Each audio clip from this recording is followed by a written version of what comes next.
Hello friends, welcome to my channel. आज आउ गोटे न्यू ब्लॉग सहित मु जयश्री प्रधान मोर कुकिंग चैनल को आपण मानक स्वागत करुअछि। खटा तो आपण माने बहुत प्रकार खाइथिबे, बट आज चलंतु सपुरी रे तैयारी खटा बनैबा। से भी बहुत ही इजी और खाया पई बहुत ही टेस्टी लगी था। एते डिलीशियस होइथाय जे केते बेले भी सरी जाय जना पड़िबनी।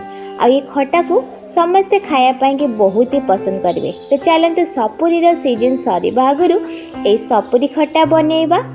फास्ट एठी मो गोटे पाचिला सपुरी को नहीं जाइछि, देखि पारुथिबे। एबे एहा को चलंतु काटिबा। सपुरीटी एमती येलो येलो टिके हेइथिबो तो जानिबे सपुरीटी बहुत ही मीठा थाए। आउ टिके जोटा पांचिया बड़ा देखा जाए सेटा टिके खट्टा मीठा थाए, बट पूरा येलोइश जोटा थाए सेटा टिके मीठा थाए। तो एठी मु मीठा सपुरी नहीं जाइछि। सब गुडी को तार चोपा छड़े सारला परे एबे यहाँ को मु कट कर नउछि। आ सपुरी को आमे छोट छोट पीस करी काटी नबा, जेमति कि भल भाबरे कुक होई जिवो, बहुत कम समय रे मध्ये होई जिवो। एई भली भाबरे सपुरी रो पीस गुडी को मु नहीं जाइछि। एबे चलंतु नेक्स्ट प्रोसेस को जिबा। सेति कढ़ई को मु गरम कर नउछि और सेति गोटे चम्मच रिफाइन ऑयल यूज कर नउछि। तेल टिके गरम हो गेला परे सुखिला लंका और पंच फुटण ऐड कर नबा। तापरे एठी मु भुसंगा पत्र ऐड कर नउछि, जोटा कि खटार फ्लेवर को बहुत भल बढ़ाई थाए। तापरे रखिथिबा कटा सपुरी को एबे एथिरे नै जिबा। सपुरी रो फ्लेवर को टिके बढ़ाया पई एबे एथिरे मु काजू किशमिश ऐड करछि, जोटा कि बहुत ही बढ़िया लागि थाए। सबु गुडी को आमे टिके भल भाबरे मिक्स कर नबा। काजू किशमिश को एठी आगुरु जमा भी भाजिबेनी। एबे एथिरे मो स्वाद अनुसार लूण ऐड कर नउछि। लूण ऐड करिबा द्वारा सपुरी रो पानी बाहरी आसीबो और भल भाबरे कुक हे जिवो। एबे या को कवर अप करके लो फ्लेम रे 5-10 मिनिट छाड़ी दउछि। एठी देखि पारुथिबे सपुरीटी एठी टिके नरम हे आसलानी।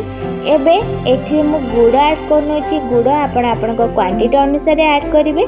जेहेतु एठी पाचिला सपुरी थिला और बहुत मीठा थिला, तो सेति पय एठी कम गुड़ ही लागिला, काना ऑलरेडी सपुरीटा मीठा अछि। तो आपण चाखी के मीठा ऐड करिवे। तो एबे गुड़ ऐड कर साला परे मु या को 5 मिनिट लो फ्लेम छाड़ी दउछि, जहा द्वारा कि गुड़ रो पानी बाहरी आसीबो। एठी देखि पारुथिबे पानी बाहरी आसिलानी। तो सब गुडी को आउ थरे एमती भल भाबरे मिक्स कर नबा। देखि पारथिबे सपुरीटी एठी हमर सिझी आसलानी।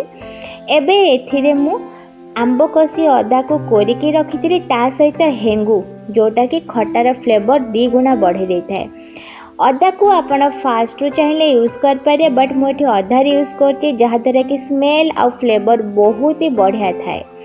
एबे यहाँ को टिके ग्रेवी बनैबा पाई कि एठी मु गोटे चम्मच कॉर्नफ्लोर एमती पानी गोले की ऐड कर नउछि, जहा द्वारा कि खटाटी हमर ग्रेवी रहइबो। जेहेतु एटा सपुरी और बेसी ग्रेवी मध्ये हबो नाही, तो टिके पानी अंश ही रहउछि। तो सेति पय मु कॉर्नफ्लोर ऐड कली, जहा द्वारा कि बहुत ही ग्रेवी रहइबो।